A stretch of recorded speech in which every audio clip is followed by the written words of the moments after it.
Imagine this, a house so quiet you can hear your own heartbeat, but then a faint creak from the floorboards upstairs. You're alone, or so you thought. Have you ever heard footsteps in your home at midnight when you know no one else is there? I'm Mr. Nightwraith, a horror writer from New York, and tonight I'm sharing a story that still sends chills down my spine.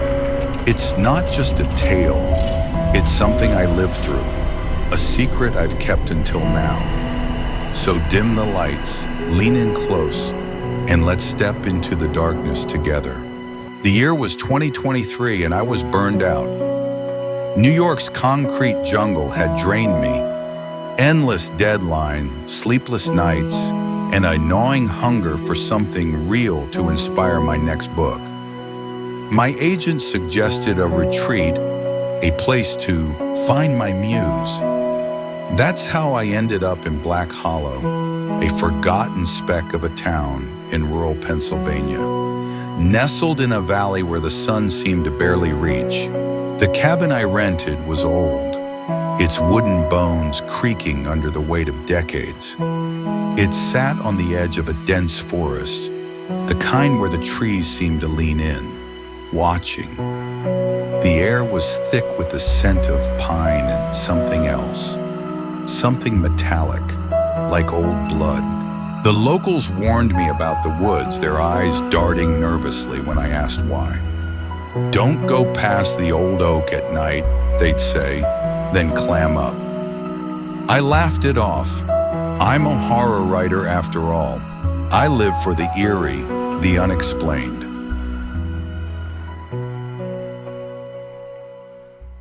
But that first night, as I unpacked my typewriter and lit a fire, I felt watched. The windows were black mirrors reflecting the flickering flames and my own uneasy face. Outside, the wind howled, carrying whispers that sounded almost human. But as I turned to leave, I saw it, a faint handprint on the window smudged in frost. It was too small to be mine. I didn't sleep that night. Instead, I wrote, pouring my unease into a story about a man haunted by something he couldn't see. But the words felt wrong, like they weren't mine. Each sentence seemed to twist, describing things I hadn't imagined. A woman in white, her eyes hollow, her voice a hiss in the wind. The next day, I ventured into Black Hollow's only diner, hoping for answers. The waitress, a wiry woman named Mabel, eyed me warily. "You're staying at the old Miller place," and she said, not a question. I nodded, mentioning the handprint. Her face paled. "You best leave that house, mister. It ain't right." She told me about the Miller family who'd lived there a century ago. They were Vietnamese immigrants fleeing war and seeking a new life. But the town didn't take kindly to outsiders. Whispers of curses and heathen rituals spread, fueled by fear and ignorance. One night, the family vanished. The official story was they'd left town, but Mabel's grandmother swore she'd seen lights in the woods and heard screams. The locals called it a tragedy. Mabel called it a cover-up. I pressed for more, but she clammed up, muttering about not stirring old ghosts. As I left, an old man in the corner grabbed my arm. His eyes were cloudy, his voice a rasp. "They never left," he whispered. "They're still in the hollow, waiting."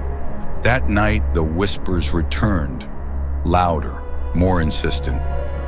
I tried to ignore them, focusing on my writing, but the air grew heavy, oppressive. My laptop flickered, the screen glitching with static.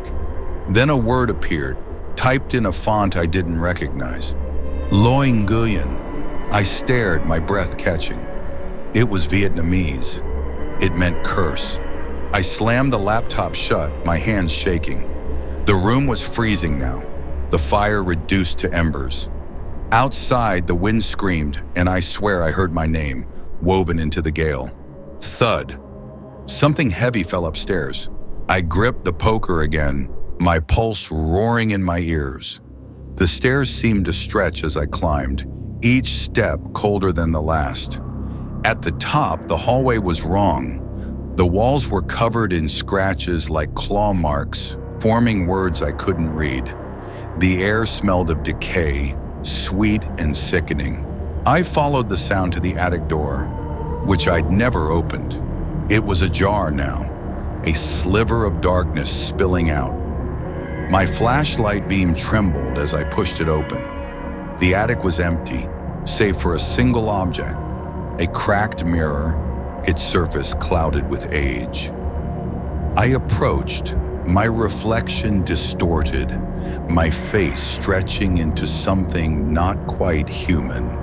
Then I saw her. In the mirror behind me stood a woman. Her white dress was tattered, her hair a tangled veil over her face.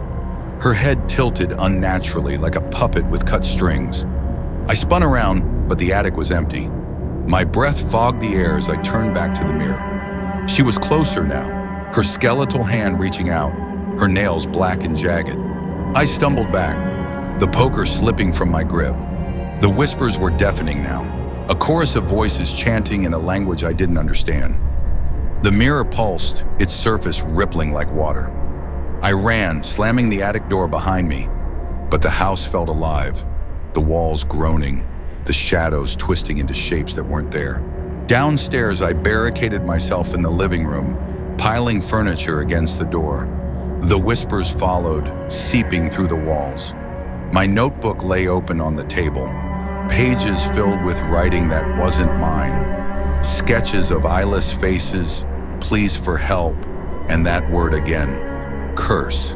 I don't know how long I sat there clutching the poker, waiting for dawn. But when the first light crept through the windows, the whispers stopped.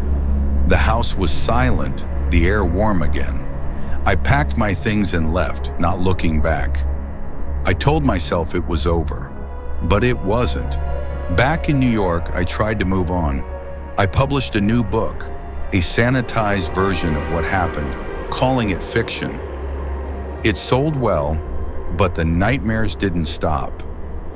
Every night I saw her, the woman in white, her hollow eyes boring into me. I heard the whispers, felt the cold. I started researching, digging into Black Hollow's history, the Miller family, anything that could explain it. I found a forum post, buried deep in an archive, written by a Vietnamese historian. It described a ritual, a curse born of betrayal. The Millers hadn't just vanished. They'd been betrayed by the town, their blood spilled in the woods to cleanse the land. Their spirits, bound by rage, lingered, seeking justice. The historian warned that anyone who stayed in their home would carry the curse, marked by the Hollow's whispers. I stopped sleeping. The handprint appeared on my apartment window, no matter how many times I cleaned it. My reflection in mirrors was wrong, my eyes too dark, my smile too wide. Last week, I got a letter, no return address. Inside was a single photograph, the cabin, its windows glowing red.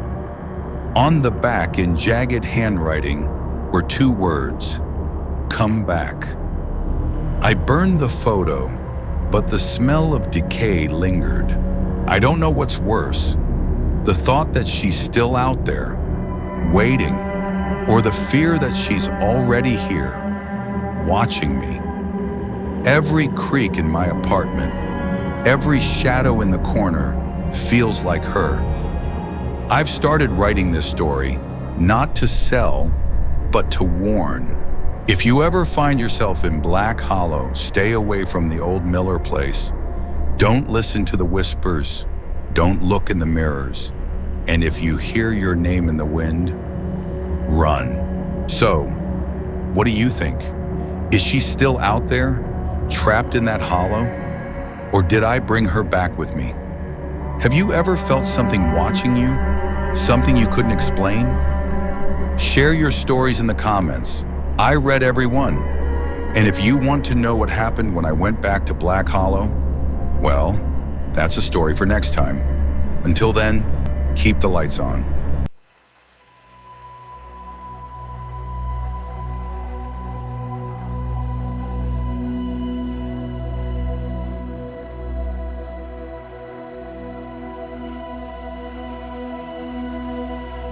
The rain fell like a curtain of whispers, each drop tapping against my window with a secret it refused to share.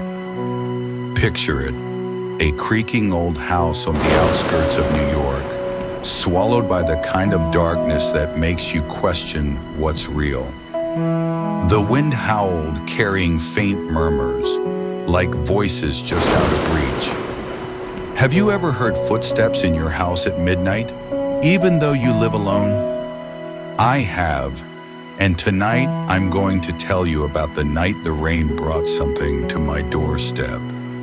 Something that wasn't human. Lean in, because this is a story I've never dared to share until now. My name is Mr. Nightwraith, a writer of horror stories, though I suspect you already know that. My tales of ghosts and ghouls have kept readers awake in New York and beyond, but they're just fiction, or so I thought. I live in a crumbling Victorian house in Sleepy Hollow, a place steeped in legends and shadows. It's the kind of house that groans like it's alive, with warped floorboards and windows that rattle even when there's no wind. Perfect for a man like me who thrives on the eerie. But last October, during a storm that seemed to claw at the world, I learned that some stories aren't just stories. It was a Friday night, the kind of night where the sky seemed to weep endlessly. I sat at my desk, the glow of my laptop casting long shadows across the room. The rain pounded the roof, a relentless drumbeat that made it hard to focus. I was working on a new story, a tale about a man haunted by a figure that only appeared in storms. The irony isn't lost on me now. My fingers hovered over the keyboard when I heard it, a faint thud from downstairs. I froze. The sound was soft but deliberate, like a book falling from a shelf. I lived alone, and my house was miles from the nearest neighbor. It was probably nothing, I told myself. Old houses make noises. But then it came again, thud, followed by a slow, dragging scrape, like something heavy being pulled across the floor. My heart kicked against my ribs. I grabbed the flashlight from my desk, its beam cutting through the dim room. The power hadn't gone out yet, but the lights flickered, as if the storm was teasing me. I crept to the top of the stairs, the floorboards creaking under my weight. "Hello?" I called, my voice swallowed by the roar of the rain. No answer. Of course not. The air felt wrong as I descended the stairs. It was thick, heavy, with a damp, earthy smell that didn't belong inside. The living room was dark, the furniture looming like silent sentinels. My flashlight swept across the room, catching glints of rain on the windows. Nothing seemed out of place until I reached the front door. It was ajar, just a crack, but enough to let a trickle of rainwater pool on the floor. I hadn't left it open. I never left it open. My pulse thundered as I approached, the beam of my flashlight trembling in my grip. Outside, the storm raged, trees bending under the wind's fury. I pushed the door shut and locked it, my hands slick with sweat. That's when I saw it, a faint, muddy footprint on the rug. It was small, like a child's, but the toes were unnaturally long, curling like claws. I backed away, my mind racing. An animal, maybe? A raccoon or a stray dog caught in the storm? But the footprint was too human, too deliberate. I scanned the room, the flashlight's beam darting from corner to corner. The shadows seemed to shift, as if they were watching me. And then, from the kitchen, came a sound that turned my blood to ice. A soft, wet giggle. I don't know how long I stood there, rooted to the spot. The giggle was high-pitched, almost playful, but it carried a weight that made my skin crawl. It wasn't a child's laugh. It was too hollow, too knowing. The kitchen was just beyond the living room, separated by a narrow hallway. I didn't want to go in there. Every instinct screamed at me to run, to lock myself in my bedroom and wait for morning. But I'm a writer. Curiosity is my curse. I gripped the flashlight like a weapon and inched toward the kitchen. The air grew colder with each step, the damp smell stronger. The hallway was pitch black, the walls seeming to close in.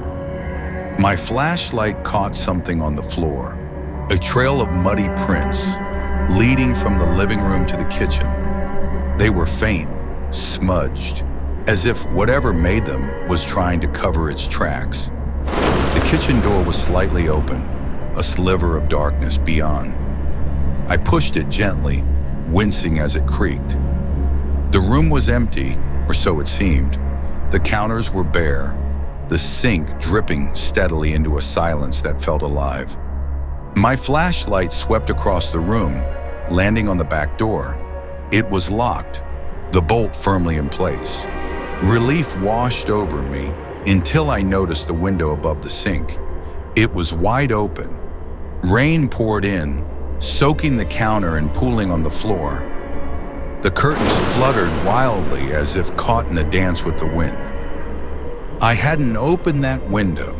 I hadn't even touched it in months. I crossed the room, my shoes squelching in the water, and slammed the window shut. The moment it closed, the dripping from the sink stopped. The silence was deafening. I turned, my flashlight cutting through the dark. That's when I saw her. She was standing in the corner where the shadows were thickest. A small figure, no taller than a child, her head tilted at an unnatural angle. Her hair was long and matted, clinging to her face like wet seaweed. Her eyes, God, her eyes were too large, too white, with pupils like pinpricks. She was soaking wet, her dress clinging to her bony frame. She smiled, her lips parting to reveal teeth that were too sharp, too many. I stumbled back, the flashlight slipping from my hand. It hit the floor with a clatter, the beam spinning wildly across the room. "Who are you?" I stammered, my voice barely a whisper. She didn't answer. She just giggled again, that same hollow sound, and took a step toward me. Her movements were jerky, like a puppet on frayed strings. The air grew colder, the smell of damp earth overwhelming. I bolted for the door, my heart pounding so hard I thought it would burst. The hallway stretched endlessly before me, the walls pulsing with shadows. I could hear her behind me, her wet feet slapping against the floor, her giggles echoing in my skull. I reached the stairs and scrambled up, not daring to look back. I slammed my bedroom door shut and locked it, my hands shaking so badly I could barely turn the key. The house was silent again, save for the rain. I pressed my ear to the door, listening for any sign of her. Nothing. Minutes passed, then hours. The storm raged on, the wind howling like a chorus of the damned. I didn't sleep. I couldn't. Every creak of the house, every tap of the rain felt like a threat. Morning came, gray and heavy, the rain reduced to a drizzle. I ventured downstairs, my nerves frayed. The house looked normal in the daylight, almost peaceful. The muddy footprints were gone, the front door locked, the kitchen window closed. Had I imagined it? Was it a trick of my tired mind, fueled by too many horror stories? I wanted to believe that, but deep down, I knew better. I tried to work, to lose myself in my writing, but the words wouldn't come. Every time I closed my eyes, I saw her. Those white eyes, that jagged smile. The day dragged on, and as night fell, the rain returned, heavier than before. I locked every door, every window, and sat in my office with a baseball bat across my lap. I wasn't taking any chances. Around midnight, the power went out. The house plunged into darkness, the only light coming from the occasional flash of lightning. I lit a candle, its flame flickering nervously. That's when I heard it again, thud, from downstairs. My stomach dropped. Not again. Please, not again. I gripped the bat and crept to the stairs. The air was thick with that same earthy smell, now mixed with something sour, like rotting leaves. The living room was empty, but the front door was open again, rain pouring in. I swore I'd locked it. I crossed the room, my candle casting wild shadows, and slammed the door shut. That's when I saw the mirror. It hung on the wall, an old antique I'd never liked. In its reflection, she stood behind me. I spun around, the bat raised, but the room was empty. My candle flickered, threatening to go out. I turned back to the mirror, and there she was, closer now, her face inches from the glass. Her smile widened, her teeth glinting in the candlelight. She raised a hand, her fingers long and twisted, and pressed it against the mirror. The glass rippled like water, and her hand began to push through. I screamed and swung the bat, shattering the mirror into 1,000 pieces. The candle went out, plunging the room into darkness. Her giggle filled the air, louder now, coming from every corner of the house. I ran, stumbling through the dark, my hands scraping against the walls. I didn't know where I was going, only that I had to get out. The front door wouldn't open. The windows wouldn't budge. The house felt alive, its walls closing in, its shadows clawing at me. Her giggles turned to whispers, words I couldn't understand but felt in my bones. I collapsed in the living room, my back against the wall, the bat useless in my hands.